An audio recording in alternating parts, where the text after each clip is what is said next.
Assalamualaikum warahmatullahi wabarakatuh. Innal hamdalillah nahmaduhu wa nasta'inuhu wa nastaghfiruh wa natubu ilayhi wa na'udzu billahi min shururi anfusina wa sayyiati a'malina. Man yahdihillahu fala mudilla lahu wa man yudlil fala hadiya lahu. Asyhadu an la ilaha illallah wahdahu la syarika lahu wa asyhadu anna Muhammadan abduhu wa rasuluh. Allahumma salli wa sallim wa barik ala abdika wa rasulika Muhammad wa ala alihi wa ashabihi wa man tabi'ahum bi ihsanin ila yaumiddin, amma ba'du. Allahumma 'allimna bima yanfa'una wanfa'na bima 'allamtana. Rabbi zidna 'ilma warzuqna fahma wa arinal haqqan haqqan warzuqna ittiba'a wa arinal batilan batila warzuqna ijtinabah wa adkhilna birahmatika fi ibadika salihin innaka waliyyu dzalika wal qadiru alaih. Bapak Ibu, para jemaah yang dimuliakan Allah Subhanahu wa taala, pada malam hari ini kita akan lanjutkan kajian kita tentang fikih muamalah kontemporer dari sudut Islam. Tentunya kita sebagai seorang muslim harus mengenal muamalah yang diridhai oleh Allah Subhanahu wa taala. Untuk agar kita mempunyai basic yang kuat, hadirin sekalian, ketika kita berbicara muamalah ini, Allah Subhanahu wa taala berfirman dalam surah Al-'Asr, wal 'asr innal insana lafi khusr illa alladhina amanu wa 'amilus salihati wa tawasaw bil haqqi wa tawasaw bis sabr. Demi waktu atau demi masa, Allah Subhanahu wa taala bersumpah, ya, demi masa, menunjukkan masa waktu ini penting bagi kita karena kita diberikan oleh Allah Subhanahu wa taala waktu yang singkat, terbatas di dunia ini. Ya, kemudian kita akan mati dan itu suatu hal yang pasti. Kullu nafsin dha'iqatul maut. Kemudian kita akan hidup lama di alam kubur, alam barzah, sampai datang hari kiamat nanti. Kemudian setelah ditentukan oleh Allah Subhanahu wa taala mana golongan yang termasuk penghuni surga dan mana golongan yang termasuk penghuni neraka. Agar kita perhatian sama waktu, jangan sampai kita sia-siakan waktu ini. Kemudian Allah meneruskan, innal insana lafi khusr. Manusia itu dalam kerugian. Ya, manusia semuanya merugi. Tua, muda, laki, perempuan, kaya, miskin merugi di sisi Allah Subhanahu wa taala. Agar tidak merugi, hadirin sekalian, maka Allah berikan kepada kita perkecualian. Illal ladzina amanu wa 'amilus salihati wa tawassaw bil haqqi wa tawassaw bis sabr. Yang tidak merugi itu adalah orang-orang yang beriman. Illal ladzina amanu, kecuali orang yang beriman. Beriman kepada Allah, percaya kepada Allah. Ya, jangan setengah-setengah percayanya, hadirin sekalian. Apa yang Allah turunkan berupa syariat Islam ini kita harus percaya. Dan apa yang ada di sisi Allah itu lebih baik bagi orang-orang yang berbakti. Kemudian wa'amilus salihat, dan beramal yang baik, bermuamalah yang baik. Kemudian watawasaw bil haqq, saling menasihati tentang kebenaran. Saling menasihat tentang kebenaran, mengajarkan ilmu yang benar, belajar ilmu yang benar, beramal yang benar, bermuamalah yang benar. Sebagaimana Imam Syafi'i rahimahullah pernah mengatakan, "Wa man arada al-akhirah fa'alaihi bil ilm, wa man arada ad-dunya fa'alaihi bil ilm, wa man aradahuma fa'alaihi bil ilmi." Barang siapa yang ingin sukses akhirat, maka dia harus berilmu. Begitu juga yang ingin sukses dunia, dia harus apa? Berilmu. Barang siapa yang ingin sukses dua-duanya, juga dia harus apa? Berilmu. Ya. Wa tawassaw bis sabr, dan yang terakhir yaitu saling menasihati tentang kesabaran. Harus bersabar dalam menghadapi hidup ini. Ya, kita pasti diuji oleh Allah Subhanahu wa taala, diuji kekurangan ekonomi. Ya, ekonominya kurang bagus, diuji kesehatannya, diuji istrinya, diuji anaknya, ya, diuji banyak hal. Karena dunia ini hakikatnya tempat ujian. Ad-dunya darul bala. Dunia ini tempat apa? Ujian. Kita akan diuji, hadirin sekalian. Maka disuruh sabar dalam menghadapi ujian ini. Terutama di saat ekonomi lagi susah, disuruh sabar. Jangan mengambil jalan-jalan yang haram. Disuruh sabar. Sabar itu ada 3 macam. Sabar dalam hal ketaatan kepada Allah, sabar dalam hal ibadah ini butuh kesabaran. Ya, kemudian yang kedua adalah sabar tidak berbuat maksiat. Ya, tidak mengambil jalan yang haram. Kemudian yang ketiga adalah sabar ketika mendapatkan musibah. 3 hal ini yang kita harus sabar, hadirin sekalian. Oleh karena itu, Imam Syafi'i mengatakan, seandainya Allah tidak menurunkan Al-Quran kecuali surah Al-Asr ini sebagai hujjah, bukan hukum ya, sebagai hujjah, maka cukup bagi manusia sebagai peringatan hujjah. Ya. Oleh karena itu dulu para sahabat hadirin sekalian memulai pelajaran, bertemu, kemudian berpisah, membaca surah Al-Asr. Diingatkan membaca surah apa? Al-Asr. Sebagai pondasi kita dalam hidup ini, bermuamalah kepada Allah dan juga bermuamalah kepada manusia. Kalau kita ingin sukses, kita harus mendalami, mengamalkan surah Al-Asr ini, karena hakikatnya Allah menerangkan seluruh manusia rugi semuanya, kecuali melakukan 4 hal tadi. Ya. Kembali hadirin sekalian, dalam bermuamalah kita disuruh untuk bermuamalah yang baik, menghindari muamalah yang haram. Karena Nabi SAW sudah memprediksi hal ini melalui sabdanya yang sahih riwayat Bukhari. Nabi mengatakan, la ya'tiyanna 'ala an-nasi zamanun la yubalil mar'u bima akhadha al-mal am min halal am min haram. Akan datang suatu zaman di mana manusia tidak peduli lagi dari mana dia mengambil hartanya, baik itu dengan cara yang halal maupun yang haram. Tidak perlu lagi sudah. Ya, hidup seperti ini, jangankan yang halal, yang haram aja susah. Ini ucapan penuh dengan racun, hadirin sekalian. Ini tidak boleh ini. Ya, bagi orang yang beriman kepada Allah, sebagai seorang muslim punya keyakinan seperti ini. Ya, Islam mempunyai banyak solusi dan memberikan kita solusi. Ya, orang yang bertakwa, dia akan diberikan jalan keluar oleh Allah Subhanahu wa taala. Takwa itulah solusi mengatasi masalah tanpa apa? Masalah. Bukan pergi ke kebegadaian. Ya.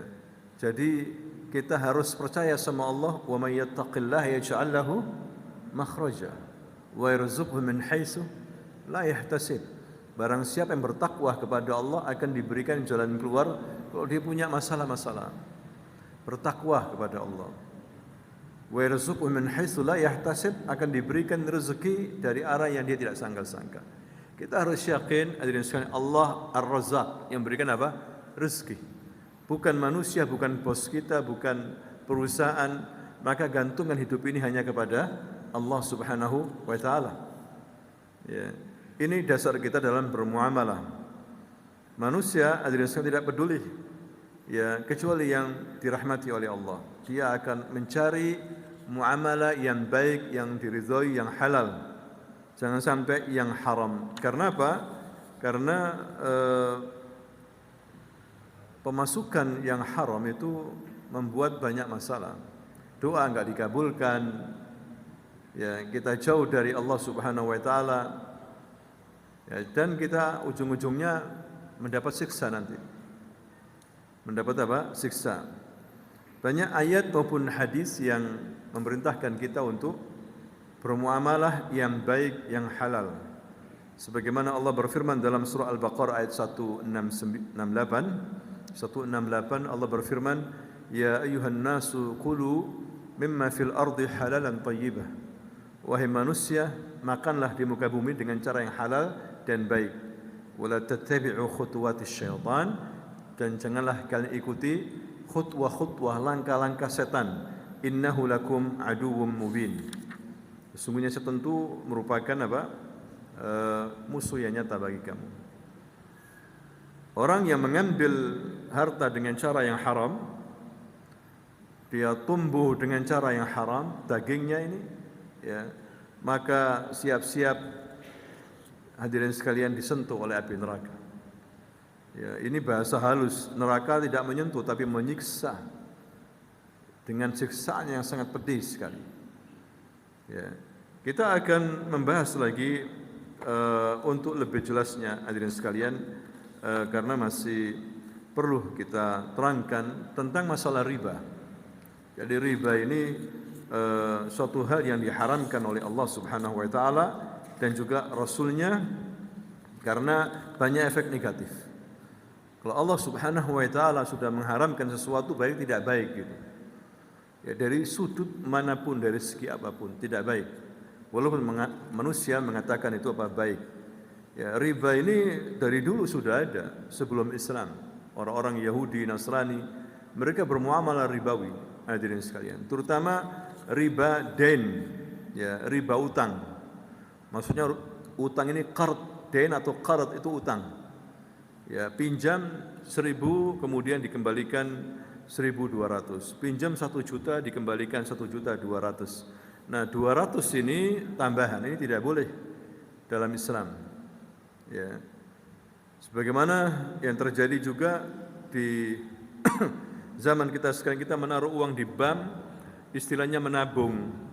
Padahal itu adalah qard, pinjaman itu. Kita meminjamkan apa? Uang ke bank. Hadirin sekalian, ya, kita dapat bunga itu. Ya, ini walaupun namanya itu apa, menabung, tapi pada hakikatnya kita apa, meminjamkan. Kalau menabung, wadiah, menitipkan, itu nggak boleh dipakai, tidak boleh apa, dipakai. Tapi ini uang kita dipakai kemana-mana. Ya, makanya dapat bunga itu. Nah, bunga bank ini haram, tak boleh. Ya, karena akadnya, hakikatnya adalah qard atau dain. Ya, utang, kita mengutangi itu, bank itu. Hadirin sekalian. Ya, kalau seseorang tidak menaruh uang di bank, maka itu lebih baik kalau misalnya punya keamanan yang kuat. Ya. Karena bagaimanapun seseorang bermuamalah ribawi itu diharamkan oleh Allah Subhanahu wa taala. Ya, kecuali misalnya karena terpaksa. Tidak ada bank Islami, ya, tidak ada yang bisa dipercaya. Kalau uang taruh di rumah maka akan tidak aman. Ada yang membolehkan, tapi tidak boleh mengambil ribahnya. Ya, seperti itu. Kalau memang dia mengambil, misal dapat gaji melalui bank konvensional, diambil, maka itu lebih baik. Seseorang ketika menjauhi segala bentuk ribawi, maka itu lebih baik, lebih selamat. Ya, dia akan dikasih pahala oleh Allah Subhanahu wa taala. Dan riba ini diharamkan dalam Islam. Nabi SAW ketika berada di padang Arafah pada hari Jumat waktu itu, Nabi berkhutbah, termasuk khutbah ini panjang sekali. Di antara khutbahnya adalah Nabi mengatakan, riba jahiliyah maudhu. Riba di zaman jahiliyah aku hapus sekarang, dihapus. Wa awwalu riba adha ribana riba Abbas bin Abdul Muttalib. Pertama kali riba yang aku hapus adalah riba pamannya dia, yaitu Abbas bin Abdul Muttalib. Fa innahu mawdu' kullu. Semuanya dihapus, diharamkan dalam Islam. Dulu Abbas pamannya Nabi, hadirin sekalian, memberikan pinjaman modal kepada pedagang-pedagang Arab. Ya, kalau dia membayar tepat waktu nggak ada bunga. Tapi kalau dia nggak tepat waktu, maka dia kena apa? Denda. Ini tidak boleh ini, seperti ini. Ini riba jahiliyah. Riba apa? Jahiliyah. Kalau tepat waktu nggak dapat bunga. Nggak ada bunga maksudnya. Tapi kalau nggak tepat waktu, molor 3 bulan, 4 bulan, baru kena apa? Bunga. Riba jahiliyah. Riba sekarang lebih parah lagi daripada jahiliyah. Ya, awal akad sudah diberitahu. Ribanya, bunganya sekian. Walaupun apa? Membayar sesuai dengan pada apa? Waktunya. Ribanya sekian persen sudah. Mana lebih jahat ribanya ini? Riba jahiliyah apa sekarang? Lebih dahsyat sekarang, hadirin sekalian. Ya. Nah, itu yang terjadi. Allah Subhanahu wa taala berfirman di dalam surah Al-Baqarah 275, "Wa halallahu al-bai'a wa harrama riba." Allah menghalalkan jual beli yang sehat dan mengharamkan riba. Dulu, hadirin sekalian, orang-orang jahiliyah mengatakan innamal bai'u mislu riba. Innamal bai'u mislu riba. Dagang atau jual beli itu sama dengan riba. Ya. Jadi misalnya begini, seseorang butuh modal, pinjam sama temannya dikasih misalnya 10 juta. Tapi mengembalikannya nanti berapa? 11 juta misalnya. Ini tidak boleh dalam Islam. Tetapi dibolehkan dalam Islam, misalnya dia beli barang misalnya, kredit secara kredit. Ya, barang ini kalau cash 10 juta, tapi kalau kredit berapa? 11 juta. Bisa diangsur. Dibolehkan dalam hal ini jual beli kredit ini dalam Islam.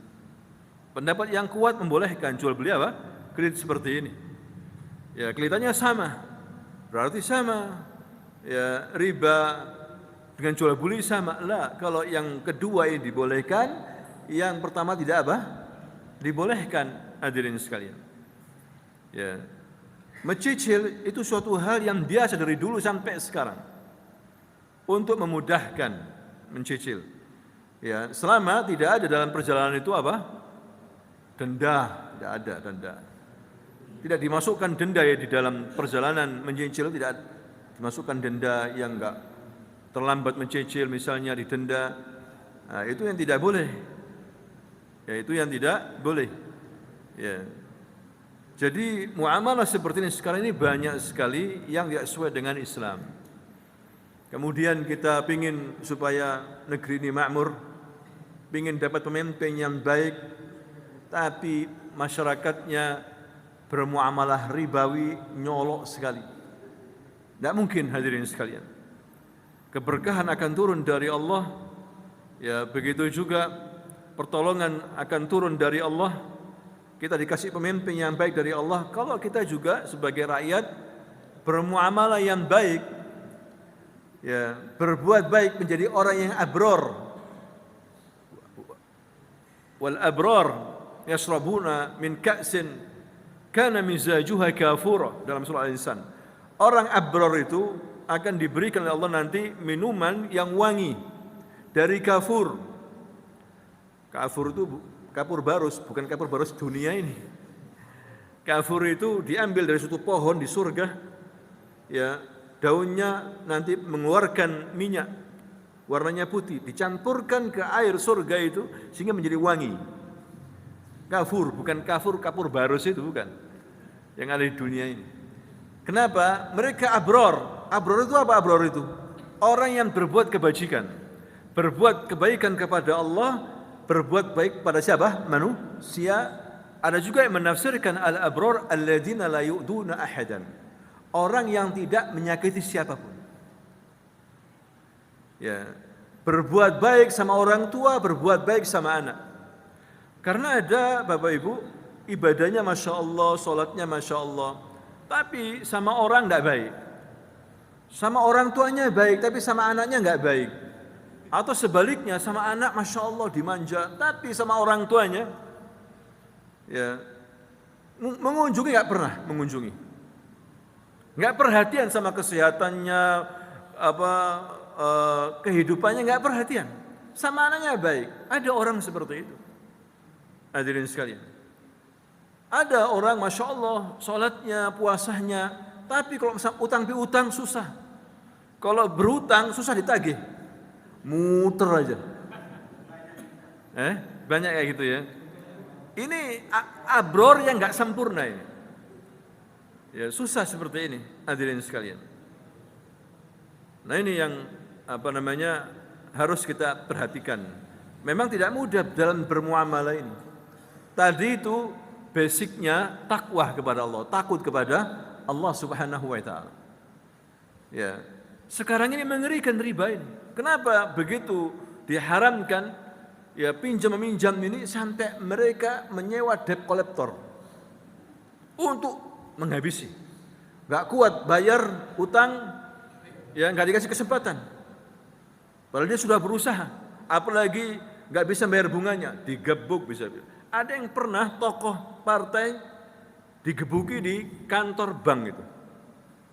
Ya, karena nggak mampu bayar kredit, kartu kredit sama bunganya, digebuki sampai dibunuh di ruangan bank itu. Itu dulu viral. Hadirin sekalian, sampai dan ini anggota DPR pusat. Ya, tidak ada rahmah sama sekali. Bila perlu hartanya diambil, disita semuanya. Bayangkan, tidak ada rahmah. Ini tidak boleh dalam Islam seperti itu. Kalau seseorang dain berutang, kemudian dia tidak mampu membayar dan alasannya masuk akal mungkin sepi dan sebagainya, dimaafkan, tidak boleh kemudian haram, dipukuli, disita semuanya. Lihat sistem ribawi sekarang ini, hadirin sekalian. Walaupun Muslim, kejam seperti itu. Ya, kalau mereka meridhoi riba seperti ini. Makanya diharamkan dalam Islam. Allah Subhanahu wa taala berfirman di dalam surah Al-Baqarah 278, "Ya ayyuhalladzina amanu taqullaha wadharu ma baqiya minar riba in kuntum mu'minin." Wahai orang-orang yang beriman, bertakwalah kamu kepada Allah dan tinggalkan apa yang sisa dari riba ini, tinggalkan. Ya, jika kamu beriman kepada Allah Subhanahu wa taala. Jika terus-menerus berbuat riba, fa in lam taf'alu fa'dhanu biharbin minallahi wa rasulih. Umumkan Allah akan perang dengan dia ini. Begitu juga Rasulnya akan mengumumkan perang dengan dia. Ini kalimat yang pedas. Ya, jadi pinjam meminjam riba dain ini, pinjam meminjam itu kan kita menanti pahala dari Allah. Ada orang pinjam, kita pinjami. Ya kan? Pahala dari mana? Allah. Kita berharap pahala dari Allah. Tapi kalau pinjam meminjam dibuat bisnis, itu yang tidak boleh, haram. Dibuat bisnis, kerjanya apa? Meminjamkan uang. Tapi pakai apa, Bu? Bunga. Tidak boleh seperti itu. Nanti kan bisa membantu rakyat banyak. Nah, tetap tidak boleh. Hadirin sekalian, dengan sistem riba. Tidak boleh.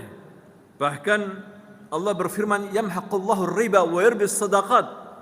Allah menghancurkan riba. Setiap riba akan dihancurkan sama Allah. Walaupun kelihatannya untung dia, buntung dia, dihancurkan. Yamhaqullahu riba. Pakai bahasa yang kasar. Allah akan hancurkan itu riba. Dan Allah menumbuhkan sedekah. Orang yang bersedekah akan dikasih berlipat, dibalas oleh Allah dengan pahala yang banyak. Ya, ada seorang dulu orang Mesir, hadirin sekalian. Masya Allah keluarganya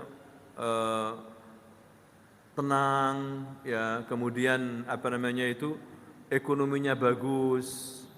Suatu hari suaminya ini makan sama istrinya, tiba-tiba muntah, ya muntah, tidak kuat masuk kamar mandi, muntah, pingsan, teriak, nggak taunya mati di WC. Kaget orang-orang. Ternyata dia adalah termasuk pemakan riba. Bisnis apa? Riba. Nah ini katanya ulama, ya ini masalahnya. Ada seseorang, orang Arab, jadi manajer di bank Swiss. Bank Swiss bukan bank sembarangan. Tiap tahun dia menghajikan orang. Mengumrohkan orang, puluhan orang diumrohkan. Karena gajinya besar dia. Kemudian dia bertanya sama Mufti Arab, Syekh Abdul Aziz bin Baz, bagaimana hukumnya ya Syekh? Aku ini kerja di bank ribawi. Dan aku alhamdulillah aku umrohkan beberapa orang yang aku kenal, yang nggak mampu aku bantu. Aku hajikan. Bagaimana perbuatanku ini? Maka Mufti ini mengatakan, wallahi nggak manfaat sama sekali. Tidak apa? Manfaat. Tidak ada kebaikan sama sekali. Walaupun kamu umrohkan banyak orang. Karena pendapatmu dari apa? Riba. Bayangkan.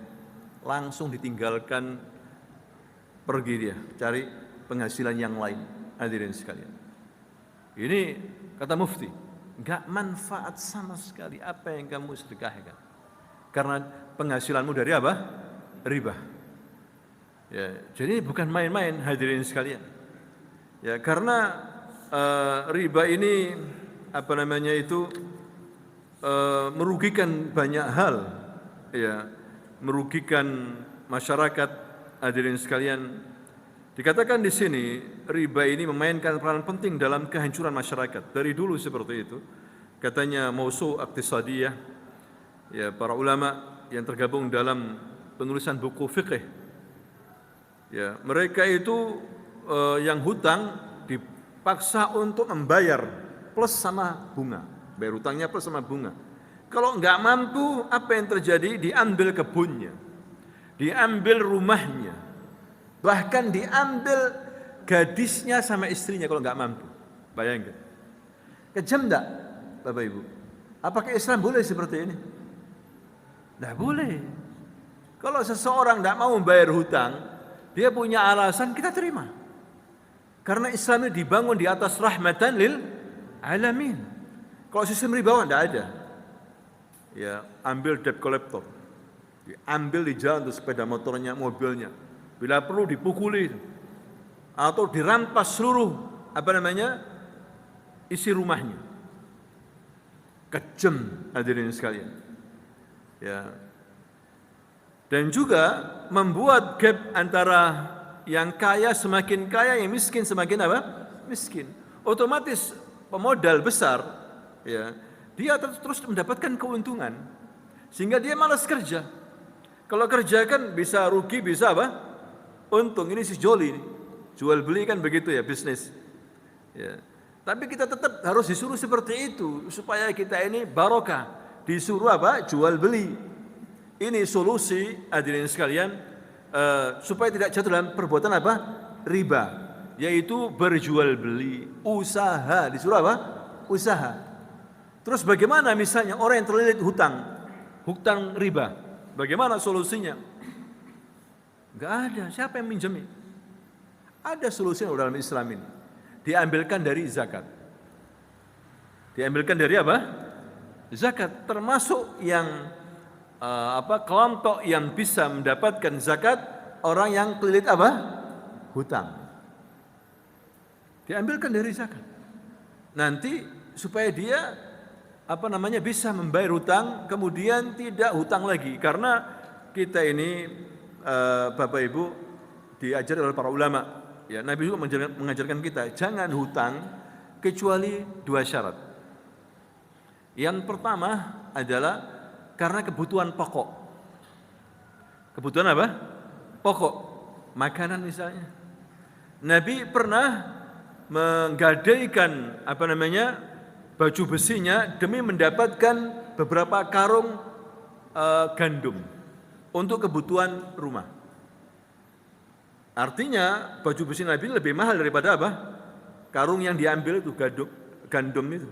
Kalau misalnya Nabi nggak bisa bayar, ini bisa apa? diambil, dimiliki oleh orang Yahudi. Nabi bermuamalah sama orang Yahudi.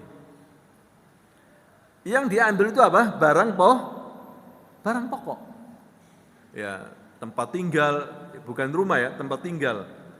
Tempat tinggal ini bisa maksudnya kos atau kontrak, tidak harus baru rumah. Ya, semuanya kita ibaratnya ngontrak di bumi ini. Kita akan tinggalkan dunia ini, hadirin sekalian. Ya, jangan dipaksakan beli rumah dengan cara-cara riba. Ya, seperti itu. Ini kebutuhan pokok, makan kebutuhan pokok. Jadi utang nggak ada masalah. Yang kedua adalah mampu bayar. Mampu apa? Bayar. Kalau Anda nggak yakin, nggak mampu bayar, jangan apa? Hutang. Solusinya bagaimana? Minta ke bagian zakat. Tidak apa-apa dikasih. Termasuk orang miskin. Misalnya pendapatannya dia ini 4 juta sebulan, anaknya banyak, 6, bayar kontrakan, bayar listrik, bayar air, nggak cukup 4 juta. Akhirnya dimintakan ke bagian zakat. Ya, dicukupi 4 juta per bulan sehingga 8 juta, tambah 4 juta. Dikalikan 12 berapa? 48 juta. Ya kan? Cukup. Setelah itu dia sudah bukan orang miskin lagi. Kemudian diajari bagaimana cara untuk memanage keuangan. Bisa untuk modal lumayan. Hadirin sekalian. Ini maksudnya uang zakat seperti itu. Jangan disimpan atau mengatakan enggak, kita ini zakat kita bagian sembako. Bukan begitu bagikan zakat itu. Ya ini sebenarnya zakat itu untuk memberikan kepada orang apa? Miskin. Pendapatannya itu cuma 3 juta, kebutuhannya 5 juta. Maka 2 juta diambilkan dari mana? Zakat. Hadirin sekalian. Sehingga dia sudah tidak dianggap miskin lagi. Asalkan dia mampu mengelola dengan baik. Seperti itu. Ya. Jangan dia hutang ke bank ribawi, nanti justru dihabisi dia nanti. Nggak bisa bayar, bunganya terus apa? Naik. Ya, makanya riba ini sangat bahaya sekali, hadirin sekalian, dan juga menghancurkan ekonomi negara. Ya, merusak sumber daya manusia. Orang yang suka meminjamkan malas kerja kan? Dia dapat uang banyak dia, dari ribanya aja banyak dia. Sehingga malas kerja. Kalau kerja saya belum tentu dapat uang segini. Kadang nggak dapat apa-apa, artinya imbas dengan akomodasinya dan sebagainya, untungnya sedikit. Kalau gini kan dapat uang banyak, mengutangi apa? Oh, orang jadi rentenir. Ya, jadi orang malas akhirnya. Kemudian juga hadirin sekalian menyebabkan terjadinya inflasi, riba itu. Itu terjadi di mana-mana, hadirin sekalian. Gara-gara apa? Riba. Bisa juga riba ini menghambat lajunya pertumbuhan ekonomi. Banyak sekali dikupas oleh para ulama tentang masalah ini. Ya, riba den ini, baru riba den. Ya, makanya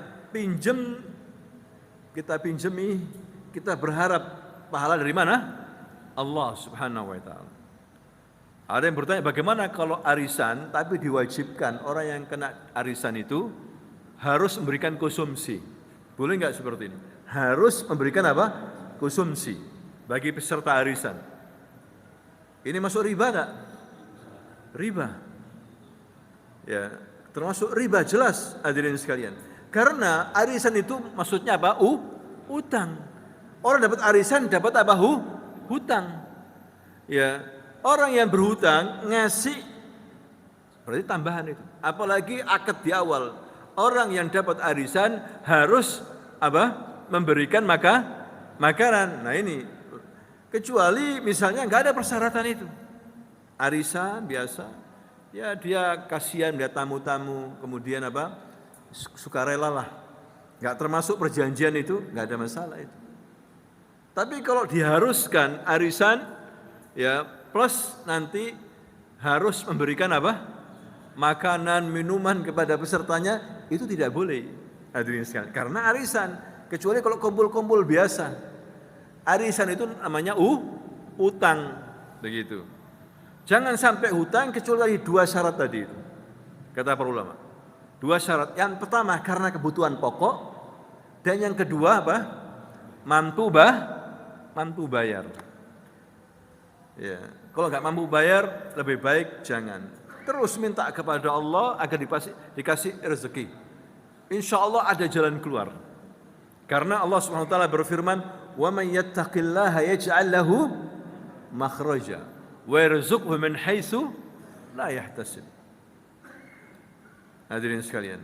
Jadi solusinya apa? Supaya kita lihat dari pinjam uang bank dan sebagainya, solusinya kerja, jual beli. Ya, solusinya seperti itu. Kalau ditambah lagi bagaimana kalau kita bikin bank syariah? Ya, tetap sebetulnya bukan solusi. Ya, akhirnya toh nanti bank syariah otomatis ya non muslim tidak mau ke bank syariah karena nggak untung, kan gitu ya. Karena tidak mendapatkan apa? Bunga. Non muslim tidak mungkin. Ya, akhirnya jadi sepi juga banknya. Kecuali muslimnya itu betul-betul apa? Sadar semuanya. Ya, sebagaimana terjadi pada bank Islam di Dubai, bank pertama kali masuk bank Islam yang nggak ada riba, anti riba sama sekali. Kemudian diikuti oleh Bank Rajhi di Jeddah, ya pusatnya itu umat Islam sadar sehingga pindah ke bank Islami yang anti riba. Akhirnya bank konvensional kaget, bahkan seluruh dunia. Akhirnya bank konvensional juga bikin bank syariah untuk menandingi bank-bank Islami. Ya, tapi masih mending mereka ini. Ini menunjukkan bahwa bank-bank Islam mulai berkembang sekarang ini. Tapi belum semuanya Islami. Terkadang namanya syariah, tapi juga meminjamkan orang ngasih modal ada bunganya juga, itu masalah. Hadirin sekalian. Ya, jadi untuk kembali diri kita, Bapak Ibu, saya mengajak diri saya semuanya, bagaimana kita ini terhindar dari ribawi. Ya, daripada misalnya uang di bank konvensional dipakai sama mereka, kita dapat bunga secara nggak sadar ya, dikasih bunga kita ini kan termasuk ikut serta dalam tolong menolong dalam hal dosa. Seandainya kita bisniskan itu, kita minta kepada Allah, kita bikin bisnis jual beli begitu, lebih manfaat, manfaat seperti itu. Asalkan kita betul-betul bertakwa, bisnis yang baik, jujur, ya insya Allah lebih barokah. Hadirin sekalian, bisa dipahami ya? Ya, sampai di sini barangkali ada pertanyaan. Bapak sekalian yang mau ikut diskusi tentang masalah ini, terutama riba dain, ya silahkan kalau ada yang bertanya. Ya silahkan.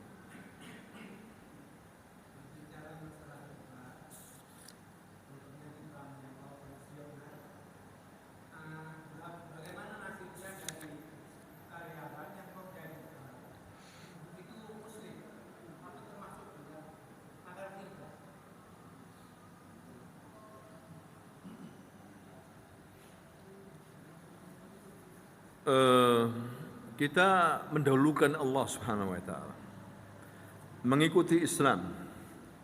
Tadi itu basic kita, wa may yattaqillaha yaj'al lahu makhraja wa yarzuqhu min haitsu la yahtasib. Rokok haram, semua para ulama dunia, kecuali ustadz yang punya pabrik rokok atau hobi rokokan. Ada ustadz hobi rokokan, muridnya diajak rokokan semuanya. Bayangkan apa yang dia berikan kepada muridnya, santrinya kalau dia merokok. Hadirin sekalian, rokok itu bahaya. Islam mengharamkan yang bahaya. Maka sepakat para ulama mengharamkan rokok. Memang tidak ada dalam Al-Quran hadis innallaha harrama rokok, tidak ada. Ya, tapi itu zat sepakat dokter muslim, kafir, oh itu bahaya. Lihat tulisannya, rokok bisa mengakibatkan kan gitu. Terus bagaimana nasib pabrik rokok dan sebagainya itu? Berapa ribu itu? Ya. Kita tidak usah mikir itu, Allah yang menjamin rezekinya masing-masing. Kalau dia bertakwa kepada Allah, dia tentunya akan berusaha untuk tidak masuk di situ. Makanya sebelum bekerja, Anda harus kita semuanya harus paham, pekerjaan ini halal enggak ini? Syubhat enggak? Bisa ganggu ibadah enggak? Ya. Bisnisnya ini halal enggak? Kan begitu, harus begitu. Begitu juga bank-bank ribawi, bank konvensional, banyak pegawainya muslim, tetap tidak boleh, haram hukumnya.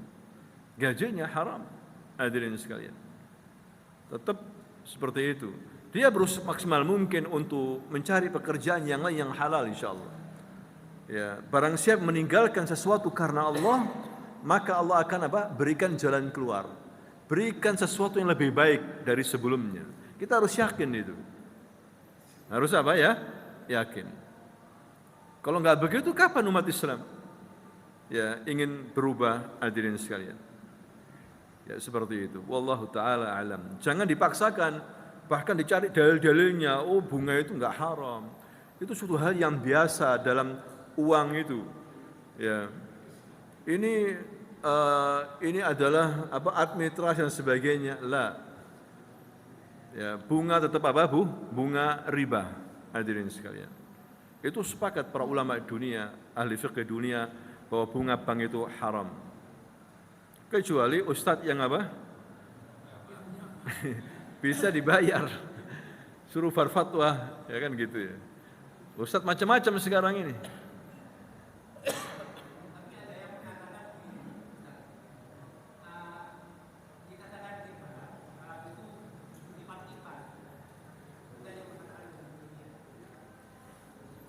Iya, enggak.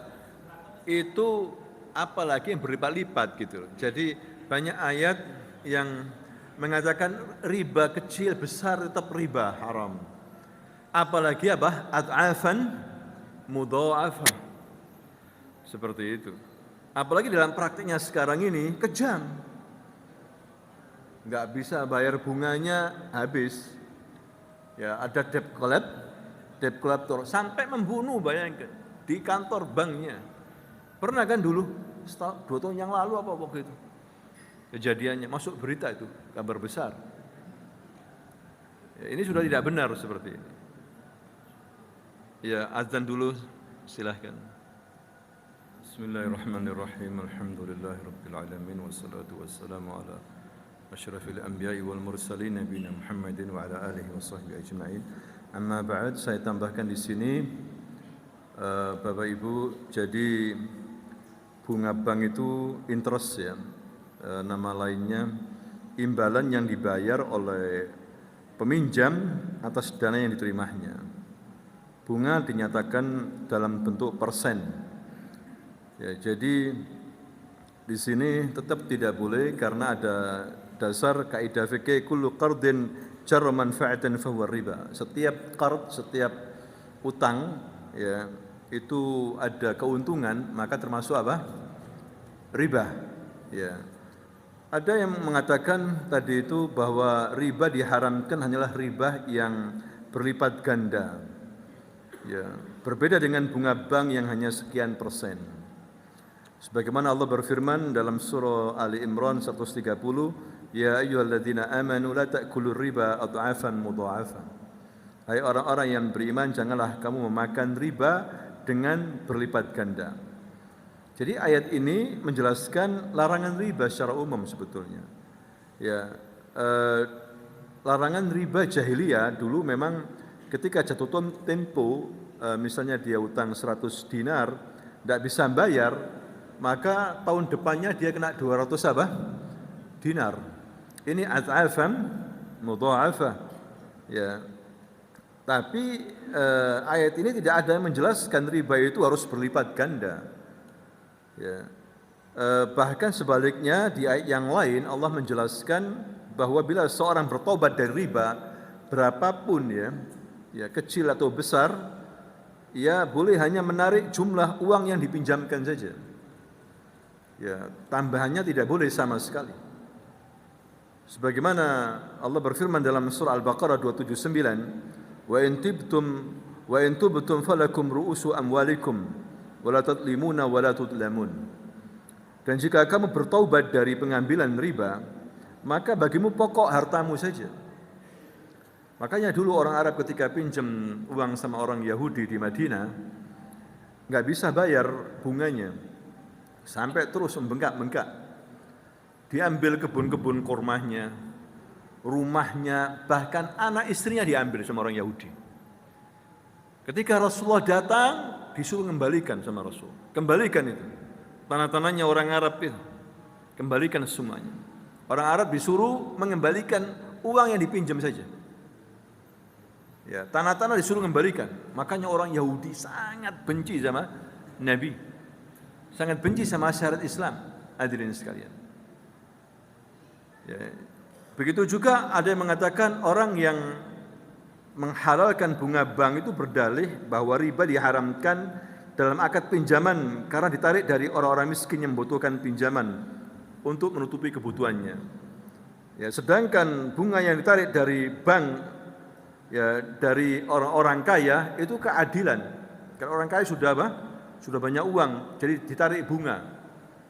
Maka kita bantah tidaklah benar. Dari dulu bunga sudah ada.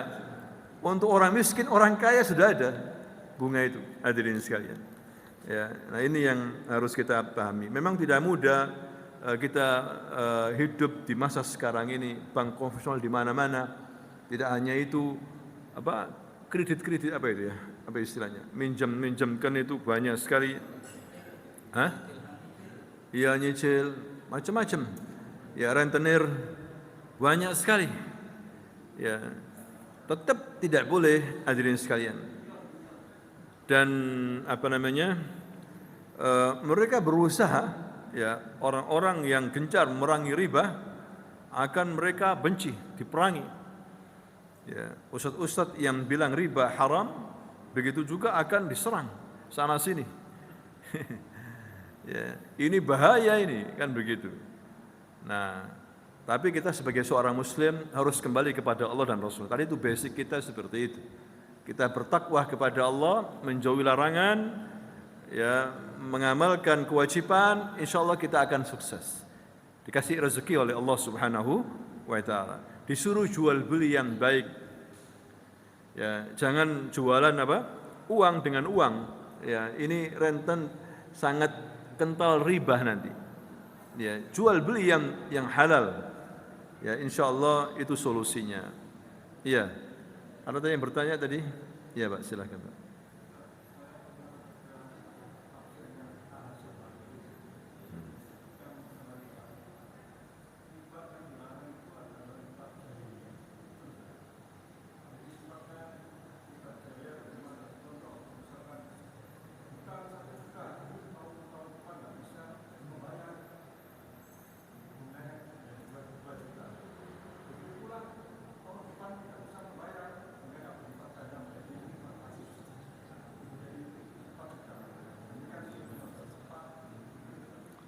Iya, Hasan dengan kapasitasnya saat itu, ya dengan ilmunya saat itu.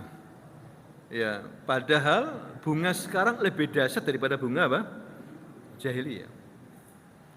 Dulu itu pamannya Nabi Abbas meminjamkan uang modal untuk pengusaha. Kalau dia apa namanya tepat waktu nggak dikasih bunga. Nggak ada bunga maksudnya, nggak ada lebih, nggak ada masalah. Tapi kalau dia mengakhirkan riba nasi'ah, dia kena itu. Ya, itu kata Nabi, maudu dihapus sudah. Aku hapus pertama riba yang aku hapus riba pamanku, nggak boleh lagi sekarang model seperti itu. Riba sekarang mulai awal sudah. Bapak pinjam akad pertama. Sudah disebutkan ribanya sekian, Pak. Sudah tanda tangan sudah. Paham ya? Bapak pinjam 2 juta harus kembali 2.300.000. Oke? Tanda tangan. Udah ditarget riba sudah. Baru pinjam itu. Kalau dulu jahiliyah nggak ada riba kalau dia bayar apa tepat waktu. Sekarang walaupun tepat waktu tetap apa? Sudah 2.300.000 kembalikannya. Padahal kita ambil berapa? 2 juta. Lebih hebat riba sekarang ini, Pak. Paham ya? Wallahu ta'ala. Ini kesepakatan ulama fikih dunia. Pernah berkumpul di Kuwait, pernah berkumpul di Jeddah, tetap sama fatwanya sampai sekarang ini. Wallahu ta'ala alam bisawab. Jadi Bapak Ibu, kembali ke kita masing-masing, bertakwa semampu mungkin, ya semaksimal mungkin kita menghindari apa? Riba. Kalau uang kita masih di bank, anggaplah ini suatu yang emergency, terpaksa, darurat. Ya. Kalau misalnya Bapak bisa menggunakan uang Bapak lebih bagus lagi, diambil dari apa? Bank itu, tabungan itu diambil, dibuat apa? Modal. Jadi kita bayar cash saja itu lebih barokah. Ya, daripada uang kita banyak dipakai sama mereka. Bapak ridho uangnya dipakai sama mereka. Ya, makanya bank-bank kayanya dari itu mengandalkan 90% dari bunga. Bank-bank itu, bank konvensional, bank yang riba begitu. Wallahu taala alam bisawab. Subhanakallahumma bihamdika asyhadu an la ilaha illa anta astaghfiruka wa atubu ilaik. Assalamualaikum warahmatullahi wabarakatuh.